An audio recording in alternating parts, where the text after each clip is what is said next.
Sonic Universe Issue 68 Reboot. After a lot of panels are wasted with Miss Padding's cowardice, Shadow goes after Eclipse, jumping with a Chaos Spear, and Eclipse hits him with his tail. Again, we've seen two people able to teleport in the same small place when Sonic and Shadow fought in SA2. So the only reason these two are instantly teleporting each other and winning is probably because Eclipse told Shadow they can't use Chaos Control around him all of a sudden. And Shadow just assumed that it applies to any use of it, time freezing or teleportation. Good thing they established that contradictory rule. Shadow lands on his head, and Relic worries about him, and he tells her to let him handle this. Eclipse complains that while Shadow will wipe out their kind without batting an eye, he'll give his life to protect creatures he thinks of as weak and inferior. She just says it's rude, and he ignores her instead of attacking her, conveniently. Eclipse fortunately says that since Shadow's also the last thing he can call family, which implies he still cares about Shadow, he's giving him this one chance. He already tried to give him a chance. Sadly, he's stupid enough to tell Shadow to be evil. He says to harvest the life on this world. Shadow clearly said no last time. How stupid and desperate is he? This just wastes our time with Padding. And what makes him think he can restart their kind? The last of the Black Arms left is all related to each other. And the Dark Arms aren't even exactly like the Black Arms anyways. So technically, there's only two left. That can't restart a species, especially when they're both male. With no one even trying to talk Eclipse out of his plan, which I'm like, he's still on that? They run at each other with flaming fists, but sadly the writer shows skewed priorities by immediately cutting away from the action scene. Omega wants to shoot the hammer that's automatically swinging in Red Mountain. Why is it there? That just makes it stick out like a sore thumb as a video game level that's awkwardly placed into a comic book universe. At least explain why it's there, or there's no point in putting it in a comic. The hammer might be guarding something, but there's nothing for it to guard.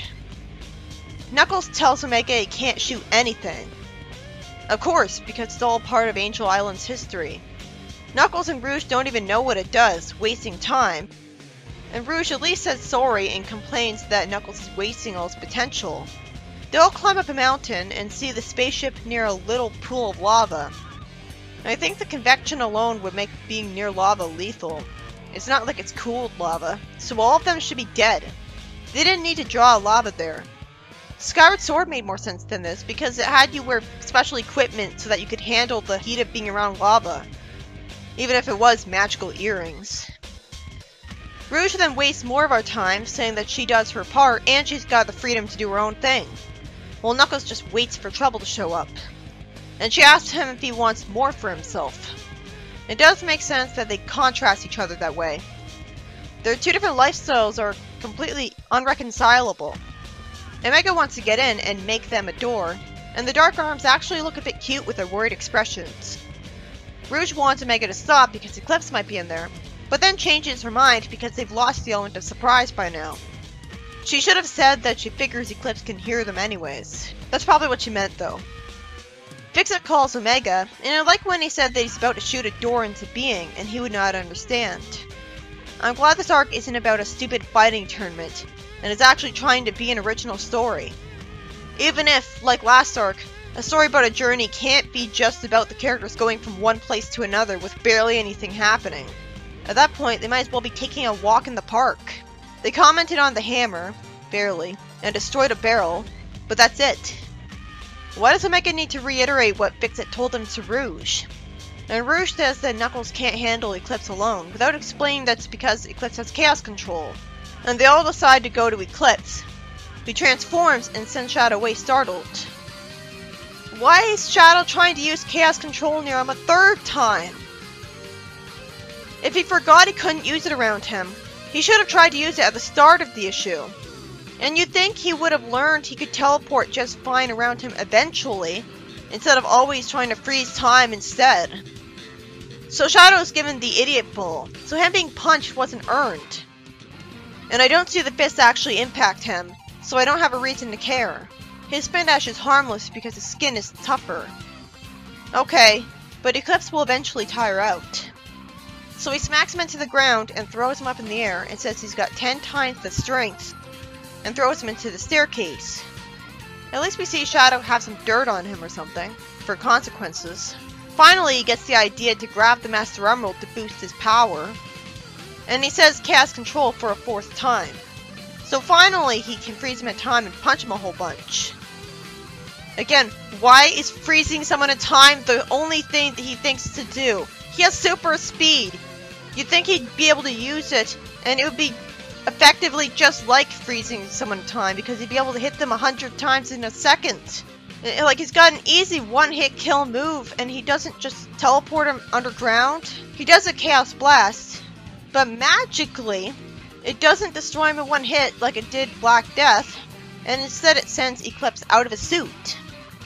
Apparently, the transformation was just a suit around him all along.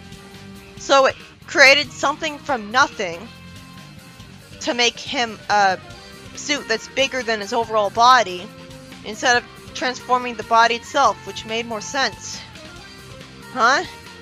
Out of nowhere, Relic tells Shadow to wait for the others and get help. Snively says this is just what he feared, and because they don't know what more Eclipse can do, they have to move the Master Emerald to a safe place. I guess Eclipse being exhausted is why he's not attacking them and all this talking. Why does Snively have an eyepiece in front of him when he didn't earlier?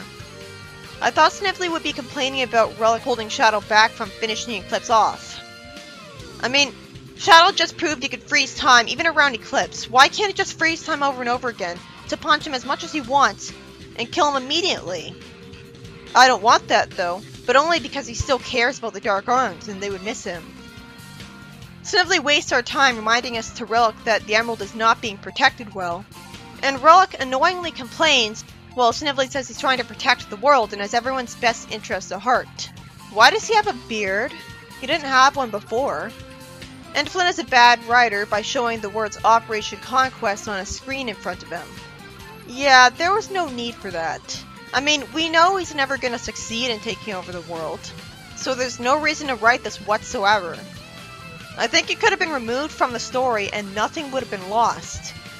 Especially if the reboot ends before anything can be done with this stupidly predictable idea. So I hope it does end before that point, and the plot thread is left forever dangling. Because it shouldn't have even been introduced in the first place. Also, I guess he only has a beard to say fuck you Sad AM fans. Because there's no actual reason to change his design.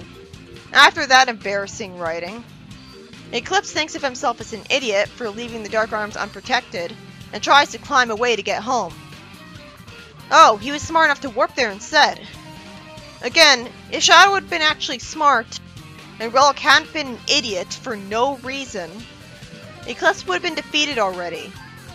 So, not only is Relic padding personified, but she ruined the heroes' plan. They better call her out. The heroes find out what happened, Rouge thinks Shadow is in too rough shape, and Relic keeps calling Eclipse an it. Shadow wants to move the Master Emerald to a secure gun facility, and Rouge interrupts Knuckles when he complains about it. Why doesn't Shadow just instantly teleport the Master Emerald to the gun facility? He has Chaos Control. He also has the ability to freeze time, but he's not using it here. How can anyone be that stupid? Rouge says that as much as she'd love to have that gem, that means the island will fall with Knuckles and Relic on it.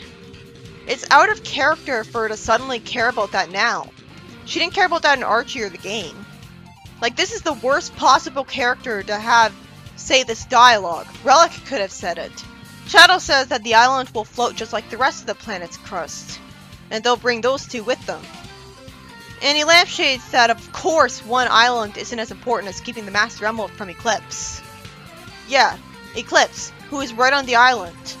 Relic's argument is invalid and comes out of nowhere. Why the hell is Shadow wasting all this time talking along with everyone else? If he plans on using Chaos Control to move the Emerald directly to it, why not just do it already? Knuckles interrupting him is just the result of another forced idiot ball on Shadow's part. So Knuckles sends him away, and the story ends as I immediately wonder why Shadow won't just use Chaos Control to teleport Knuckles and Relic away.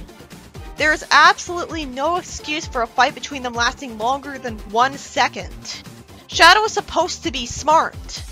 That's why he thought to manipulate Eggman as a two. So I'm sure that a part of his whole appeal in the first place was that he was smart. Because he was a clever, conniving villain. But apparently, based on his entire history after that, I was supposed to think he was an idiot who just happened to get a smart idea from dumb luck. Well, that was a frustrating, shitty ending. This issue was by Ian Flynn, and was about Eclipse transforming and then tiring himself out. And then Rouge, Omega, and Knuckles go back to Shadow to try to fight him instead of even meeting the Dark Arms yet. So their scenes just wasted comic space. I'm glad they didn't kill the poor, innocent Dark Arms though. And then Knuckles wants to fight Shadow over the Master Emerald. The only reason he's right is because out of nowhere, considering that it's the Reboot universe now and anything goes, it turns out Snively does still want to take over the world. Rather than the Reboot having something completely unique about it and having Snively be a good guy, with no catch. I don't think writing this was necessary, and it obviously won't be allowed to succeed. So the tension is fake. It's in character for him, and a bit more interesting, but still, it's like a cheat because he could have easily not been a part of the story. There's a reason I assumed Shadow would follow Eclipse without going to Gun first. Shadow wouldn't have even had the Master Emerald mission if logic was there. Why would he waste any time following Eclipse? Realistically, he'd have killed Eclipse in the first issue. He can time freeze with a Master Emerald around him. Eclipse had no chance, so he had to write Relic to have an idiot fall and ruin his plan. And somehow nobody calls her out on it because she's a creator's pet. And there's no way Shadow and Knuckles would fight for longer than 2 seconds. Maybe Shadow would want to punch him a few times for getting him mad and opposing him. But it's not like Shadow really cares about his Master Emerald mission anyways. He's just doing it because Gun told him to. There's no other way a fight between Knuckles and the most overpowered hero in Sonic history would go than Shadow hitting him a few times faster than he could dodge, and then teleporting him away. He can freeze time, so he wouldn't even have to teleport him away right away. He could freeze time and hit Knuckles until he gets tired, and then warp him away. And if they removed the padding from the story, they could have ended this issue with that. Knuckles being warped away by Shadow would be a better cliffhanger ending than insulting our intelligence. Even kindergartners asking each other who would win in a fight would say that Shadow would immediately win. Even without Chaos Control, he can move at the speed of sound. He may not hit him that fast because that'd be instantly lethal and he knows he shouldn't kill him. Oh wait, Sonic was able to hit Kodos multiple times while running around him in a circle. So if Kodos could survive even one punch of that, I'm sure Knuckles could. But he still dodged every attack effortlessly. And if Knuckles had a brain, he'd know that. He'd know he had no chance against Shadow. No one does. At least the victory over Eclipse made sense, and the fight provided some great tension when he was besting Shadow. But why won't Eclipse warp to the Master Emerald when he's not tired anymore, and use Chaos Control with that to win effortlessly? That'd be a second. I vaguely remember that most of the story was alright, but it's hard to care anymore when the final part of it made my blood boil. Having a frustrating ending just puts the whole story in a negative light.